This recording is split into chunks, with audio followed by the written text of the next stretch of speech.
వారి దృష్టిలో public memory is short అనుకుంటుంది. బట్ ఈ కాలంలో everything is recorded. Kindly please make it to go. ఇది పూర్తిగా నలుమూలల ఆంధ్ర రాష్ట్ర ప్రజలకు తెలపాల్సిన బాధ్యత మీడియా మిత్రులుగా మీకుంది.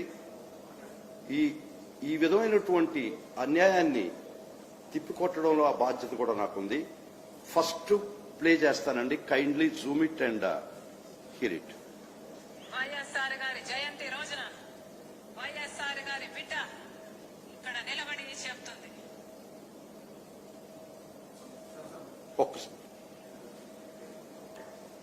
సారీ,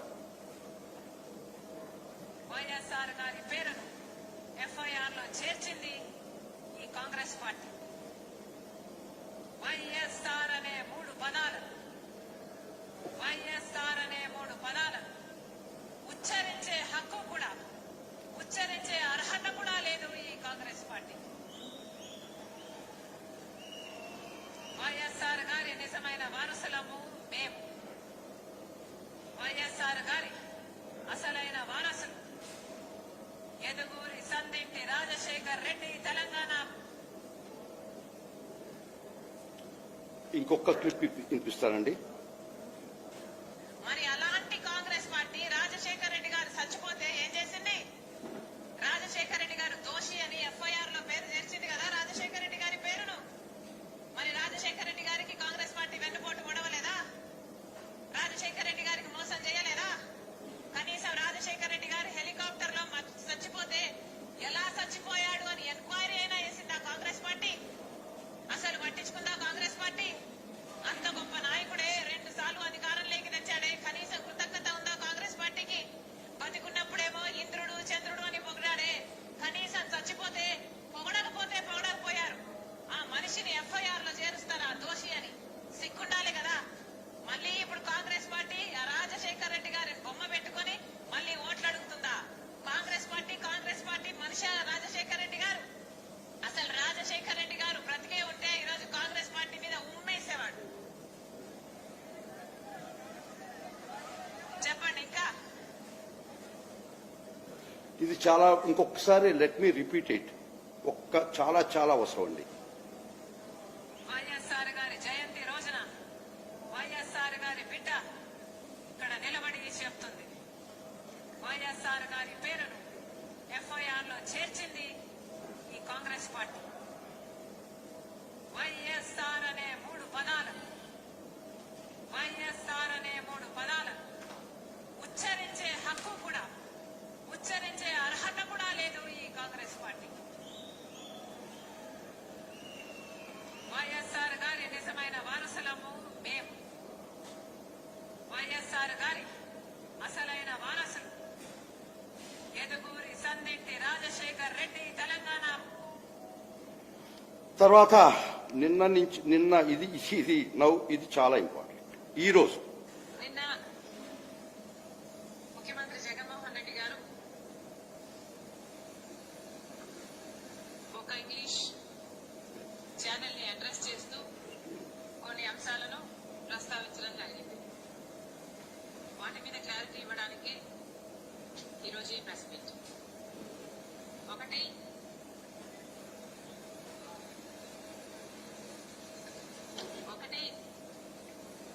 నేను రాజశేఖర్ రెడ్డి బిడ్డను, కడపలో ఓడిపోతానేమో అని తాను బాధపడుతున్నట్టుగా జగన్మోహన్ రెడ్డి గారు మాట్లాడారు. ఇది రెలవెంట్. రాజశేఖర్ రెడ్డి గారి పేరు ఇది ముఖ్యం అండి. ఇక్కడ కడప ప్రజలకు సమాధానం చెప్పాల్సిన అవసరం ఉంది. ఈ 5 సంవత్సరాలు అది రాజకీయాల్లో నాకు సంబంధం లేదు.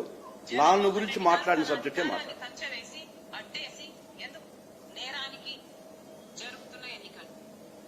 ఈ ఎన్నికల్లో రాజశేఖర్ రెడ్డి బిడ్డ ఓడిపోయింది అంటే ఇది నాకు కన్సర్న్ కాదు. వారి రాజకీయం ప్రజల ముందు గత కొన్ని రోజులు ఎవరైతే ఇప్పుడు ఏఏజీగా ఉన్నారో ప్రజల ముందు గత కొన్ని రోజులుగా బయట పెడుతున్నామో కాంగ్రెస్ పార్టీ రాజశేఖర్ రెడ్డి గారి పేరు సిబిఐ ఛార్జ్ షీట్ లో చేర్చలేదు. వాస్తవం ఏమిటంటే అసలు రాజశేఖర్ రెడ్డి గారి పేరు ఎఫ్ఐఆర్ లో కూడా లేకపోతే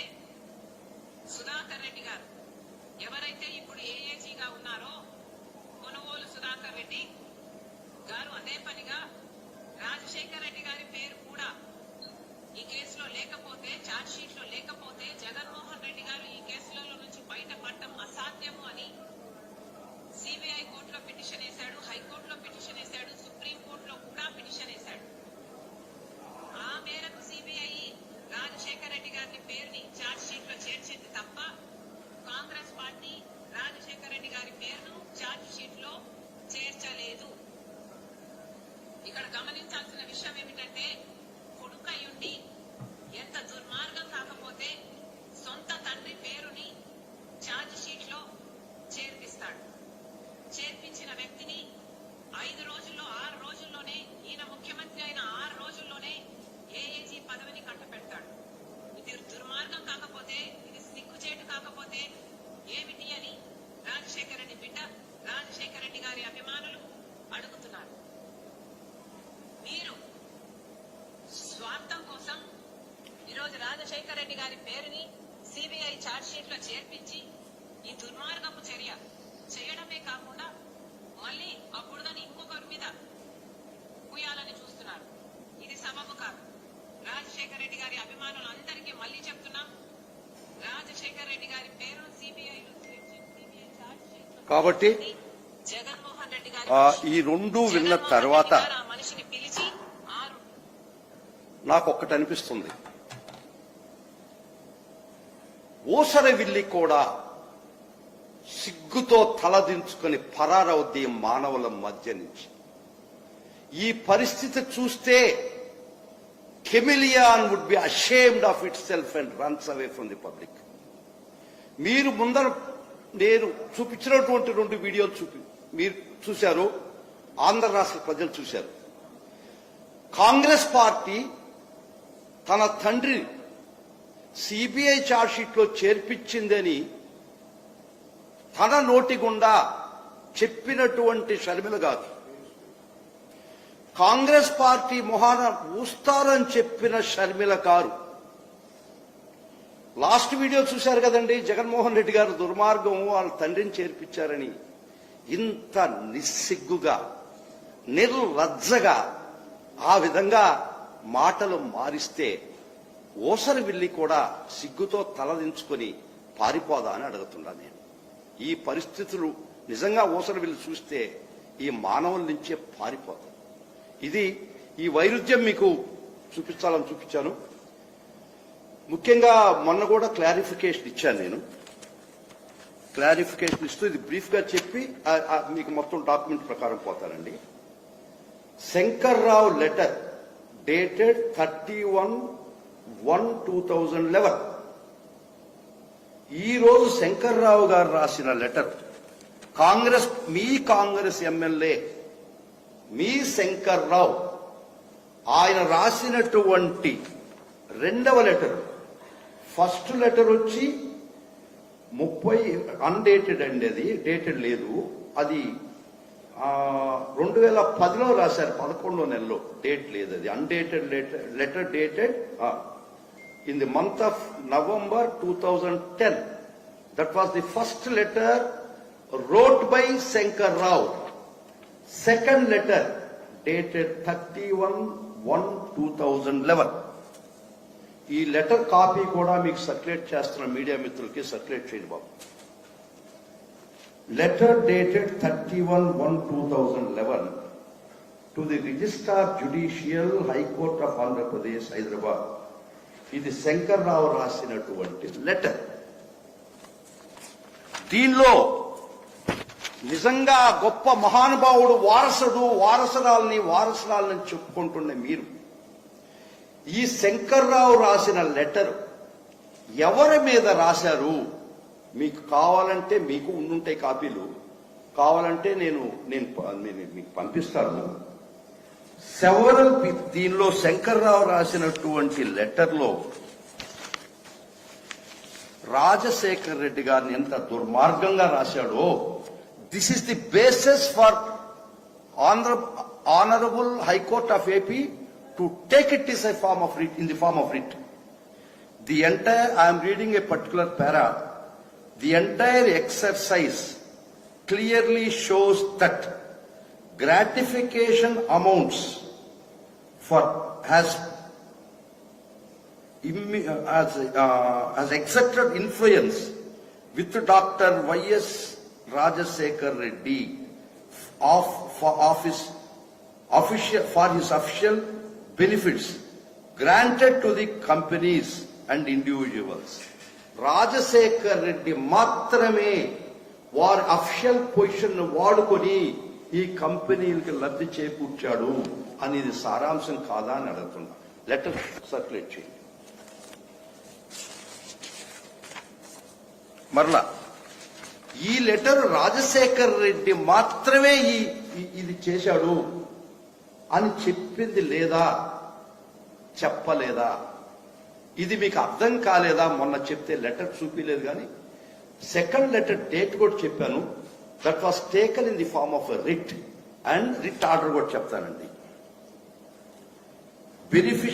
beneficiaries of benevolence of Sri Y.S. Rajasekhar Reddy has paid kickbacks to Y.S. Jagannath Reddy, who has exercised his personal influence with his father and benefited them. ఇది రాజశేఖర్ రెడ్డి గారి గురించి రాశారా లేదా? ఈ లెటర్ లో most of it says the complicity of doctor YS Rajasekhar Reddy garu. ఎంత దాచిపెట్టారండి? Men మే లై but records will not లై. మనుషులు వాళ్ళ స్వార్థాని కోసం, వాళ్ళ అవసరాల కోసం రెండు నాలుగులతో ఎన్ని మాటలైనా మాట్లాడొచ్చు. This is the record I'm putting before the public of Andhra Pradesh. ఈ రికార్డు ఆంధ్ర రాష్ట్ర ప్రజల యొక్క వారి ముందర పెడుతున్నది. వారు ఏం మాట్లాడారు? ఇందాక 2 వీడియోలు చెప్పారు. సిపిఐ, కాంగ్రెస్ పార్టీ ఘనమైనటువంటి రాజశేఖర్ రెడ్డి గారిని ముద్దాయం చేసిందని మీరే చెప్పారు కదా. రాజశేఖర్ రెడ్డి గారిని ఇంత ఇబ్బంది పెట్టిన దానికి కాంగ్రెస్ పార్టీ మీ ముఖాన్ని ఉయ్యాలని చెప్పింది మీరే కదా. 3వ వీడియోకి వచ్చేసరికి ఇంత దుర్మార్గంగా, అన్యాయంగా వైఎస్ జగన్మోహన్ రెడ్డి గారు పెట్టించారని చెప్తే ఎంత నీచానికి ఒడిగడుతున్నారో అది మీకే అర్థం కావాలి. So this is the letter which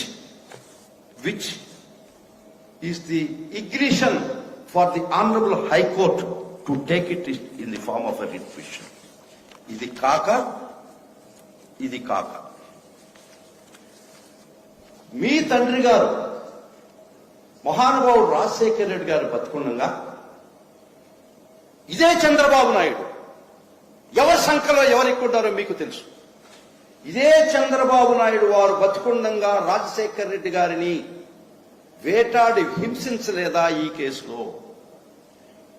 మరలా వారు మరణానంతరం బైరెడ్డి రాజశేఖర్ రెడ్డి, ఎర్రమనాయుడు, అశోక్ గజపతి ద్వారా రిట్స్ వేయించలేదా? ఇది చంద్రబాబు ఫిబ్రవరి 18, 2009 ప్రెసిడెంట్ ఆఫ్ ఇండియాకు రాసిన లెటర్ కాదా? ఇది కూడా సర్క్యులేట్ చేయండి బాబు. To the press, please circulate this letter.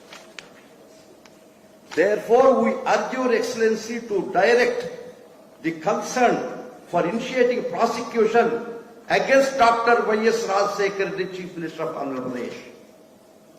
Shankar Rao ఏమి చెప్పబడి ఉండే అలిగేషన్స్ కోర్టులో అఫిడవిట్ ద్వారా మీరు శంకర్ రావు ఇచ్చినటువంటి అలిగేషన్స్, ఇది 2009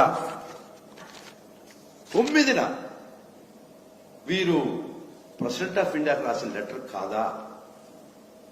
రాజశేఖర రెడ్డి గారిని ప్రాసిక్యూట్ చేయండి ఈ అఫెన్సెస్ కి అని చెప్పిన లెటర్ ఇది కాదా?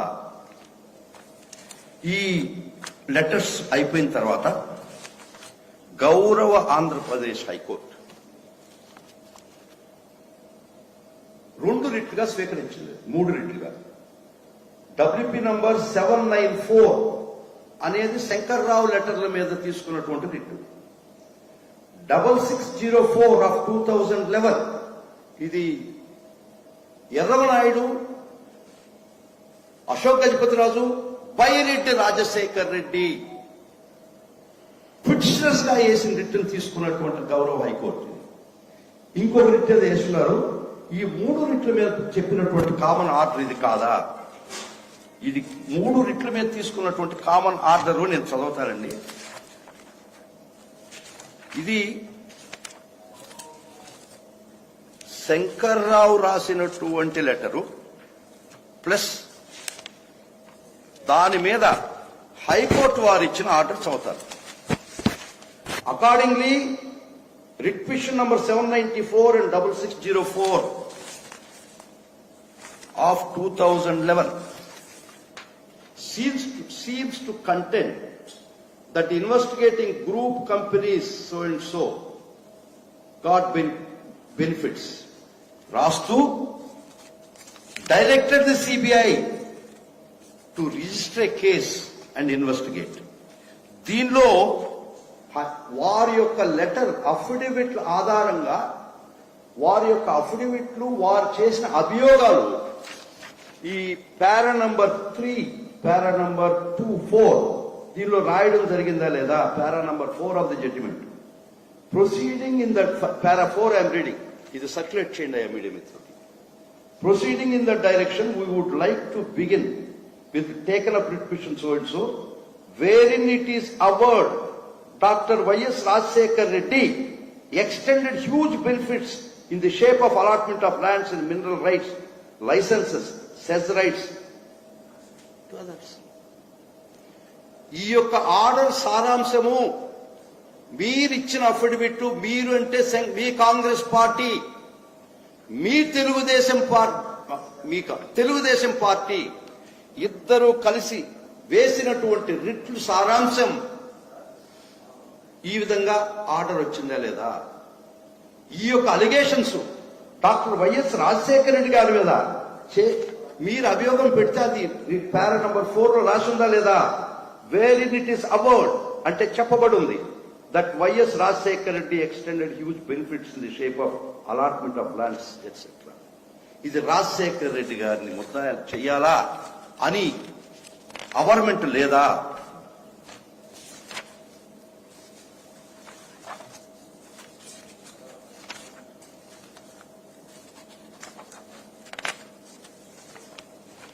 ఈ విధంగా ఇది 10/8/2011 ఈ ఆర్డర్ ఇచ్చింది 10/8/2011. తర్వాత 17 ఇదే హైకోర్టు ఆర్డర్ ని బేస్ చేసుకుని 10/8/2011 హైకోర్టు ఆర్డర్ ఇచ్చింది. శంకర్రావు వేసిన అఫిడవిట్, బైరెడ్డి రాజశేఖర రెడ్డి వేసిన అఫిడవిట్, ఎర్రవనాయుడు వేసిన అఫిడవిట్ అండ్ అశోక్ గజపతి రాజు వేసినటువంటి అఫిడవిట్స్ మీద 10/8/2011 ఆర్డర్ ఇస్తే 17/8/2011 కేసు రిజిస్టర్ చేయలేదా సిబిఐ? దీనిలో చాలా స్పష్టంగా చాలా స్పష్టంగా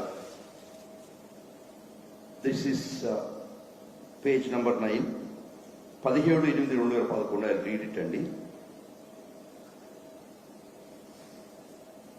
As the 52nd respondent అంటే Jaganmohan Reddy alleging misuse of powers by late Y.S. Rajashekhar Reddy, the then Chief Minister of Andhra Pradesh, under the influence of his son, and రాశారా లేదా? ఈ ఎఫ్ఐఆర్ రిజిస్ట్రేషన్ చేసిన దానికి రీజను హైకోర్టు ఆర్డర్. హైకోర్టులో రాజశేఖర్ రెడ్డి గారి ప్రమేయం చెప్పలేదా? వారి కాంప్లిసిటీ మీరు చెప్పలేదా? మీ కాంగ్రెస్ పార్టీ ద్వారా మీ ఎమ్మెల్యే చెప్పలేదా? వారికి మీరు ఇచ్చిన క్విట్ ప్రాక్వో మంత్రి పదవి ఇది అవునా కాదా? క్విట్ ప్రాక్వో ఎవరెవరికి వచ్చింది, ఏమొచ్చింది చెప్తాను, ఇట్ విల్ ఫాలో. ఈ శంకర్రావు అనే కాంగ్రెస్ ఎమ్మెల్యే రాజశేఖర్ రెడ్డి గారిని, వైఎస్ జగన్మోహన్ రెడ్డి గారిని వేటాడిన దానికి వారికి చెందిన క్విట్ ప్రాక్వో ఆ రోజు మంత్రి పదవి అవునా కాదా? ఏ మాత్రం మీ హృదయం ఉన్న గుండె మీద చేసుకొని చెప్పండి, ఇది అవునా కాదా? I'm saying everything by record. ప్రతి అక్షరం నా గుండెల్లోంచి రానిది ఈ రికార్డు మూలకంగా చదువుతున్నాను. నెక్స్ట్ పారా. ఈ విధంగా ది సెకండ్ రిట్ పిటిషన్ అంటే ఎర్రనాయుడు వేసింది 6604 of 2011 with several annexures was filed by Sri K. Yerram Naidu, son of Dali Naidu, MP. By then he was MP, so it's a place, and two others during the second week of March 2011 against Union of India represented by Secretary Home, New Delhi, and 10 others with Y.S. Jagan Mohan Reddy, son of late Y.S. Rajshekhar Reddy of so and so. Y.S. Jagan Mohan Reddy exercised undue influence over his father, the then Chief Minister of AP, Y.S. Rajshekhar Reddy. ఈ FIR ఏ విధంగా తయారైంది? How this was born? How this came into existence? It is on the order of the Honorable High Court. What made the Honorable High Court to pass an order on 10/8? Basing on your affidavits. So total ga మీరు రాసినటువంటి letter, మీరు అంటే మీ పార్టీకి సంబంధించినటువంటి శంకర్ రాజశేఖర్ రెడ్డి మీద ఎత్తుకోవడం తన లెటర్లో రాయిసి లేదా సర్క్యులేట్ చేసి ఒకసారి చూసుకోండి. రాజశేఖర్ రెడ్డి గారు చేశాడు ఈ పని, మీ ఎమ్మెల్యే రాయలేదా ఆ లెటర్లో? దాన్ని బేస్ చేసుకుని అఫిడవిట్స్ ఇవ్వలేదా? ఆ అఫిడవిట్ ప్రకారమే హైకోర్టు ఆర్డర్ వచ్చింది లేదా? ఆ ఆర్డర్ ప్రకారం FIR లో రాజశేఖర రెడ్డి గారి ప్రస్తావన వచ్చారా లేదా? ఎవరు చేశారండి? మీకు తెలియక కాదు, మీకు నా ముందర చూపించిన 2 వీడియోలో మీరే ఒప్పుకున్నారు. కాంగ్రెస్ పార్టీ రాజశేఖర రెడ్డి గారిని CBIలో ముద్దాయం చేసిందని మీరు ఒప్పుకున్నారు. మీ రాజకీయ లబ్ధి కోసం, మీ వ్యక్తిగత స్వార్థం కోసం, మీ వ్యక్తిగత ప్రయోజనాల కోసం, ప్రస్తుత ప్రయోజనాల కోసం మీరు మాట మార్చారు. రికార్డ్స్ మాట మార్చవే. మరలా నేను మొన్న రైస్ చేశాను. ఏమని రైస్ చేశాను? తర్వాత నేను ఈ అన్యాయం చూడలేక, ఈ అక్రమాన్ని చూడలేక, ఈ లీగల్ ఇంజస్టిస్ చూడలేక, a thought crept into me, an idea got into my mind after reading business and secretariat rules. ఆ బిజినెస్ అండ్ సెక్రటరియట్ రూల్స్ లో ఏమి చెప్పబడిందంటే, ఏ జీవో ఎవరు ఇస్తారో ఆ మంత్రి, ఆ సెక్రటరీ మాత్రమే రెస్పాన్సిబుల్ అని ఉంది. Chief minister is not responsible, though is a chief minister. వారు చీఫ్ మినిస్టర్ హోదాలో ఉన్నా కూడా జీవో వారుగా ఇచ్చుంటే వారు రెస్పాన్సిబుల్. ఈ 26 జీవోలు రాజశేఖర రెడ్డి గారు ఎక్కడ ఇవ్వలేదు. మీకు తెలుసా తెలీదా? తెలవకపోతే నేను పంపిస్తా మీకు అంత record. 26 GOs were never issued by great the legend like Rajasekhara Reddy garu. This was issued by the ministers and secretaries.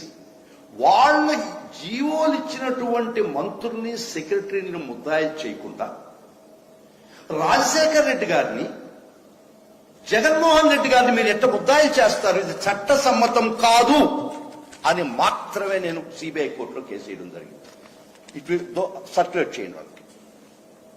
ఎంత దుర్మార్గమైన అబద్ధం చెప్తారమ్మా మీరు.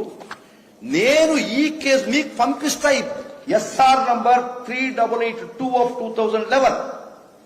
This was filed in December 2011. 8వ నెలలో మొత్తం వారి గురించి, వారి ప్రమేయం గురించి, రాజశేఖర రెడ్డి గారి కాంప్లిసిటీని గురించి, వారి కాంప్లిసిటీని గురించి లెటర్స్ ద్వారా, శంకర్రావు వేసినటువంటి అఫిడవిట్ ద్వారా, వారి రిట్లో ఎర్రవనాయుడు వేసిన రిట్ ద్వారా మీరు రాజశేఖర రెడ్డి గారిని ముద్దాయించి వారి యొక్క ప్రమేయం చెప్పబడిందా లేదా? ఇప్పుడు దాకా చెప్పింది అదే. ఇది అక్రమం, అన్యాయం అని నేను జీవోలు ఇచ్చిన మంత్రుల్ని, సెక్రటరీని ముద్దాయిలు చేయకుండా వీరిద్దరిని ఎట్ట మీరు ప్రమేయం రాస్తారని నేను పోరాడామ్మా. అది మీరు ఎట్ట ట్విస్ట్ చేస్తారు? దుర్మార్గం ఇది. నేను రాజశేఖర రెడ్డి గారిని ముద్దాయం చేయమని ఎక్కడైనా ఒక్క వర్డ్ రాజశేఖర రెడ్డి గారిని ముద్దాయం చేయండి ఛార్జ్ షీట్ లో అని గాని చెప్పుంటే నేను crucifications ready. I'm ready for getting myself crucified. నేను శిలక సిద్ధం. కాకపోతే ఈ ఎక్కడైనా ఈ పిటిషన్ లో రాజశేఖర రెడ్డి గారిని ముద్దాయం చేయండి, రాజశేఖర రెడ్డి గారిని ఎట్ట చేస్తారు, జగన్మోహన్ రెడ్డి ఎట్ట చేస్తారు, జగన్మోహన్ రెడ్డి గారిని ఎట్ట చేస్తారు? Because as per business and secretariat rules it is the concern minister and secretary liable అని నేను చెప్పి ఉండకపోతే I'm ready for getting myself crucified. మీరు చెప్పింది పచ్చి అబద్ధాలు.